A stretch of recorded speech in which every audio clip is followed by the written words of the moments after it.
প্রত্যেক দিনের মতো আজও চলে এলাম বন্ধুরা তোমাদের কাছে। আশা করি তোমরা সবাই ভালো আছো। তোমাদের ভালোবাসা আমরাও ভালো আছি। এক দেশে এক গরিব ব্রাহ্মণী বাস করত, তার একটা ছেলেকে নিয়ে। ছেলে আর মা তাকে খুবই গরিব, চরকায় সুতো কাটে মা, আর কোনো রকমে মায়ের ছেলেতে সংসার চলে। একদিন এই বাচ্চা ছেলে প্রত্যেক দিন খেলতে যায়, আর সেই রকম খেলতে গিয়ে দেখছে এক গোয়ালা ক্ষীর বিক্রি করছে। সব ছেলেরা কিনে খাচ্ছে, রোজই খায়, রোজ দেখে, কিন্তু সে তো জানে তার মা গরিব, তার মায়ের কিছুই নেই। কিন্তু একদিন দেখে সে আর থাকতে পারলো না, তার খুব খাবার শখ হলো। তখন মায়ের কাছে গিয়ে বলল, মা আমাকে একটা পয়সা দাও, আমি ক্ষীর কিনে খাবো। মা বলল, কোথায় পাবো বাবা, আমরা তো গরিব, আমাদের তো কিছুই নেই, ক্ষীর কিনে খাওয়ার মতো পয়সা আমার কাছে নেই, আমি কী করে দেবো তোকে। ছেলে নাচার বান্দা, দিতেই হবে, আমি ক্ষীর খাবো, আমার খুব খেতে ইচ্ছে করেছে। তখন তার মা কী করলো, চারিদিকে খুঁজে পেতে 4টে কড়ি পেয়েছে। 4টে কড়ি ছেলেকে দিয়ে বলল, এই কড়িটা নিয়ে যা, নিয়ে গিয়ে দেখ এই কড়িতে যদি একটু ক্ষীর দেয় তাহলে তুই খাবি। তখন সেই ছেলে কী করলো, 4টে কড়ি নিয়ে এসে গোয়ালাকে দিল। গোয়ালাকে বলল যে, গোয়ালা এই নাও, এই 4টে কড়ি দিয়ে আমাকে ক্ষীর দাও। তখন গোয়ালা বলছে, এই 4টে কড়িতে কী ক্ষীর হবে, 4টে কড়িতে কি ক্ষীর হয়? তখন ছেলেটা বলছে, এছাড়া তো আমাদের কিছু নেই, আমরা যে খুব গরিব গোয়ালা, আমার মা চরকায় সুতো কাটে, আমরা তো কোনোদিন খাই কোনোদিন খাই না, এইভাবেই আমাদের কাটে, কিন্তু আমার আগে খুব ক্ষীর খাওয়ার ইচ্ছা হয়েছে। তখন গোয়ালার মনেও খুব কষ্ট হলো। গোয়ালা তখন 1 কুড়ি ক্ষীর ছেলেটাকে দিল। ছেলেটা তো ক্ষীর নিয়ে খেতে খেতে আনন্দে একটা অশ্বত্থ গাছ আছে, সেই অশ্বত্থ গাছের নিচে বসল। বসার পর দেখছে সেই গাছের উপরে কিচমিচ কিচমিচ করে খুব চেঁচামেচি করছে। গাছের উপর উঠে গেল, গিয়ে দেখলো দুটো পেঁচার বাচ্চা। পেঁচার বাচ্চাকে দেখে ভাবলো এদের কি খিদে পেয়েছে। তখন তার হাতে যে ক্ষীরের খুঁড়িটা ছিল, সেই খুঁড়ি থেকে বাচ্চাগুলোকে ক্ষীর খাইয়ে দিল। তারা ক্ষীর খেয়ে বেশ আবার ঘুমিয়ে পড়ল, আর যেটুকু ছিল সে খেয়ে নিল। এইভাবেই তার ক্ষীরটা খেয়ে ঠিক হলো না, কেন অল্প ক্ষীর, যাক তবুও তার ভালো লাগলো, বাচ্চাগুলোকে সে খাইয়েছে। এদিকে পেঁচা আর পেঁচিনি রোজ সকালে তো বেরিয়ে পড়ে চড়তে, সন্ধ্যের সময় বাড়ি ফেরে। সন্ধ্যেবেলায় এসে দেখছে তাদের বাচ্চারা খুব চুপচাপ আছে, ঘুমিয়ে পড়েছে। তখন পেঁচা আর পেঁচিনি বলছে, কিরে আজকে তোরা চেঁচামেচি করিস নি, তোদের আজকে খিদে পায়নি? তখন সেই পেঁচিনির বাচ্চারা বলছে, না, আজকে আমাদের এক দাদা এসে খাইয়ে দিয়েছে ক্ষীর। ক্ষীর? বলছে, হ্যাঁ, ওই যে সামনে যে কুঁড়ে ঘরটা আছে, ওই কুঁড়ে ঘরে থাকে, খুব গরিব, ওদের জন্য একটু কিছু করো মা, ওরা খুব গরিব। তখন বলছে, আমাদের আজকে ক্ষীর খাইয়েছে, আমাদের তো পেট ভরে গেছে।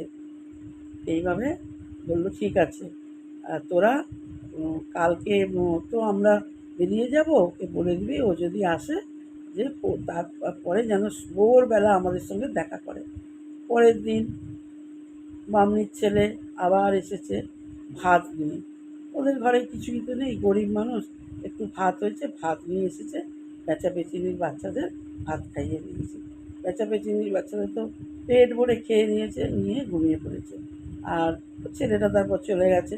সন্ধেবেলা যখন পেঁচা পেঁচিনি ঘুরে এলো, আসার পরে দেখছে সেদিনও বাচ্চারা চেঁচামেচি করছে না, অন্যদিন যেমন করে ঘুমিয়ে পড়েছে। এসে বললো, আজও কি তোরা খেয়েছিস? বলছে, হ্যাঁ, আজকে আমরা ভাত খেয়েছি, আমাদের ভাত খাইয়ে দিয়েছে। তখন পেঁচা আর পেঁচিনি বলছে, বাহ, তাহলে তো খুব ভালো ছেলে। বলছে, হ্যাঁ মা, বাবা তোমরা ওর জন্য কিছু করো, ও ভীষণ গরিব, ও আজকে খুব কাঁদছিল, খুব বলছিল কোনো দিন খায় কোনো দিন খায় না, ওদের কিছু একটা করো। তখন পেঁচা পেঁচিনি বলছে, ঠিক আছে, কালকে তো ভোরে আসতে বলেছিস, আসুক। তারপরের দিন ভোরবেলা বামুনির ছেলে এসে হাজির হয়েছে গাছের তলায়। পেঁচা আর পেঁচিনি তাকে দেখে বলল যে, তোমার বাড়িতে কে আছে? বললো, আমার বাড়িতে মা আছে, আমি আর মা থাকি, আমরা খুব গরিব, আমাদের জন্য একটু কিছু করো। তখন বলছে পেঁচানি বলছে, ঠিক আছে, তোমাকে একটা কথা বলি, শোনো। তুমি আমার পিঠের ওপর বসবে আর চোখ বন্ধ করে থাকবে, আমি তোমার চোখটা বেঁধে দেবো, পিঠে বসে দেবো। আর পিঠে বসে তুমি যাবে, আমি এক জায়গায় নিয়ে যাব, সেখানে নিয়ে যাব, সেখানে গেলে তোমাকে অনেক কিছু দিতে চাইবে, তুমি কিন্তু নেবে না, কিছুই নেবে না। তুমি বলবে আমার তিল ধুবড়ি চাই।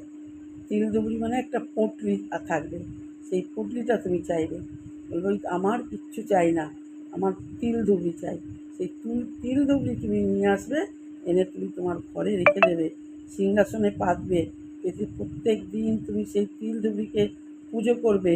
দেখবে তোমার অর্থের কোনো অভাব হবে না, তুমি দুদিনে কোটিপতি হয়ে যাবে। তখন সেই ছেলে পেঁচার পিঠে বসলো এবং পেঁচা বা পেঁচে তার চোখটা বেঁধে দিল। দেওয়ার পর পেঁচিনি উড়ে নিয়ে চলে গেল, ছেলে বামুনের ছেলেকে নিয়ে গিয়ে মা লক্ষ্মীর কাছে নিয়ে গেল। মা লক্ষ্মীকে গিয়ে বলল, মা, এই ছেলে দেখো, এর মা আর ছেলে থাকে, এরা খুব গরিব, এদের জন্য তুমি যদি কিছু করো আমার খুব ভালো লাগবে। তখন মা লক্ষ্মী বলছে, ঠিক আছে, তুই যখন এনেছিস নিশ্চয়ই ওর জন্য কিছু করবো। তখন সেই বামুনের ছেলেকে বললো, চলো। যে এক জায়গায় নিয়ে গেল, গিয়ে সেখানে যে প্রচুর ধন রত্ন টাকা পয়সা মোর ভর্তি। ছেলেটাকে বলল, এখান থেকে তোমার যেটা ইচ্ছা, যা ইচ্ছা, যতটা ইচ্ছা তুমি নাও, তুমি নিয়ে তুমি বাড়ি যাও। তখন সেই বামুনির ছেলে বলল, না মা, আমি এসব কিচ্ছু নেবো না, আমাকে তুমি তিল ধুবড়ি দাও। তিল ধুবড়ি নিয়ে তুমি কী করবে? বলছি, তিল ধুবড়ি আমার কাছে থাকবে, সেই তিল ধুবড়ি আমি প্রত্যেক দিন পুজো করবো, ধূপ দীপ জ্বালাবো, তিল ধুবড়ি আমার কাছে থাক, আমার এত টাকা পয়সার লোভ নেই, আমি এত টাকা পয়সা সোনা দানা কিছুই নেব না, আমার এসব নিয়ে আমার কিচ্ছু লাভ হবে না, তুমি আমাকে তিল ধুবড়িটা দাও। মা লক্ষ্মী তখন সন্তুষ্ট হয়ে তার কথা শুনে তিল ধুবড়িটা দিয়ে দেয়। তিল ধুবড়ি নিয়ে আবার পেঁচা তাকে পিঠে করে নিয়ে চলে আসে। নিয়ে আসার পর পেঁচা বলল, যাও, তিল ধুবড়ি নিয়ে তুমি বাড়ি চলে যাও, আর প্রত্যেক দিন ভালো করে পরিষ্কার পরিচ্ছন্ন হয়ে তুমি এই তিল ধুবড়িকে প্রতিদিন ধূপ দীপ জ্বালিয়ে পুজো করবে। এইভাবেই পুজো করার পর আস্তে আস্তে তারা বামুনি আর বামুনির ছেলে অনেক বড়লোক হয়ে গেল, তারা ঘর বাড়ি করে ফেললো, প্রচুর মানে বিরাট অবস্থাপন্ন হয়ে গেল।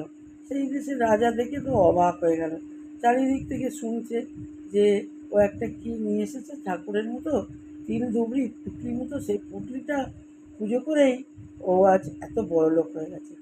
রাজা কী ভাবলো, যে একদিন সেই বামনির বাড়িতে এলো, এসে বলল, কোনো দিন যে আসে না, রাজা এসেছে, রাজাকে খুব যত্ন করে বসতে দিয়েছে, আর আহার করিয়েছে।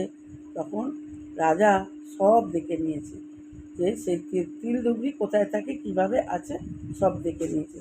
রাত্রিবেলা রাজা লোক দিয়ে সেই তিল ধুবড়িকে চুরি করিয়েছে। চুরি করানোর পর এবং শুনে হচ্ছে সেই ছেলের থেকে যে এই তিল ধুবড়ি কে পুজো করে আজ আমার এই অবস্থা, বা পাড়াপড়শিও সেটা বলেছে, রাজা সেটা শুনেছে। রাজা কী করলো, লোকের সাহায্যে সেই তিল ধুবড়িকে রাত্রিবেলা চুরি করালো। এরপর বামুনির ছেলে আবার আগের মতো গরিব হয়ে গেল, তারা আবার চরকায় সুতো কাটতে শুরু করলো, ওইভাবে চললো।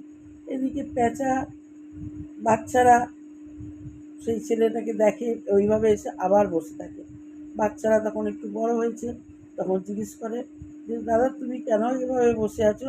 তখন সব কিছু বাচ্চাদের বলে যে, তোমার মা বাবার সঙ্গে এখান থেকে আমি তিল ধুবড়ি এনেছি, সেই তিল ধুবড়ি রাজার লোকেরা চুরি করে নিয়ে চলে গেছে, আমরা আবার গরিব হয়ে গেছি। এই বলে তখন বাচ্চারা তার মা বাবা পেঁচাপেচি নিয়ে আসার পর তাদেরকে বলে, এবং তারা আবার ছেলেটাকে ডেকে বলে, তুমি ঠিক আছে, তোমাকে আবার নিয়ে যাব আমার সেই মায়ের কাছে, তুমি গিয়ে আবার নিয়ে নেবে, তিল ধুবড়ি আবার চাইবে, এবার কিন্তু তুমি যত্ন করে রেখে দেবে। বলে পেঁচাপেচি নিয়ে আবার মায়ের কাছে নিয়ে যায়। মাকে বলে যে, আমার তিল ধুবড়ি চুরি হয়ে গেছে, মা তুমি আবার একটা দাও। তখন মা বলে, ঠিক আছে, এবারের মতো দিলাম, এর পরবার কিন্তু তুই ভিখারির মতোই হয়ে থাকবি, তিল ধুবড়ি যদি যত্ন করে না রাখতে পারিস তাহলে তুই ভিখারি হয়ে যাবি। তখন সেই ছেলে তিল ধুবড়িকে নিয়ে এলো, মানে একটা পুটুলি যার মধ্যে মায়ের কিছু অংশ আছে, সেইটা তিলজুগি নিয়ে এসে আবার সিংহাসনে রেখে প্রত্যেক দিন পুজো করে, ধূপ দীপ জ্বালায় খুব যত্ন সহকারে এবং পাহারা দিয়ে সেই লুকিয়ে সেই তিলদুবিকে রেখে দিল। তিলদুবিকে প্রত্যেক দিন পুজো করে। তারপরে এক সময় তাদের মা বয়স হয়ে যায় এবং তিনি মারা যাওয়ার আগে ছেলেকে বলল যে আমি তো এবার চলে যাব, তোকে তো এবার বিয়ে করতে হবে, তোকে কে দেখবে? তখন সেই ছেলে বলে, না আমি বিয়ে করব না, আমার এই তিলদুবড়ি আছে, আমি দিন রাত আমি মায়ের সেবা করব আর আমি থাকবো। এবং দিনের দিন আরও অবস্থাপন্ন হতে শুরু করলো। তখন রাজা ভাবলো যে না, একে আর এর থেকে আর তিলদুবড়ি নেওয়া যাবে না, এই যাবে যেভাবে পাহারায় রেখেছে। এখন সে ভাবলো কি, তার মেয়ের সঙ্গে সেই ছেলের ব্রাহ্মণীর ছেলের বিয়ে দিয়ে দিল। রাজার মেয়ে রাজকন্যা সেই ব্রাহ্মণীর ছেলের সঙ্গে বিয়ে হয়ে গেল। ব্রাহ্মণীর ছেলে হলো রাজার জামাই। এইভাবে দুজনে মিলে আবার মিলেমিশে রাজা এবং ব্রাহ্মণী ছেলে মিলেমিশে থাকতে লাগলো। ব্রাহ্মণী ছেলে বৌমাকে নিয়ে সুখে শান্তিতে থাকতে লাগলো। আর তারপরে ব্রাহ্মণীর বয়স হয়ে গেল, ব্রাহ্মণী এবার স্বর্গলোকে চলে গেল। সেই ছেলে অনেক সন্তান হলো, সন্তান নিয়ে রাজার কন্যাকে নিয়ে সুখে শান্তিতে ঘর সংসার করতে লাগলো। আর সেই তিলধুবড়ি পুজো করতে লাগলো। সেই তিলধুবড়ির জন্যেই সেই ব্রাহ্মণীর ছেলে কোটিপতি হয়ে উঠলো, বড় লোক হয়ে গেল। বন্ধুরা, কেমন লাগলো তোমরা কিন্তু বলো।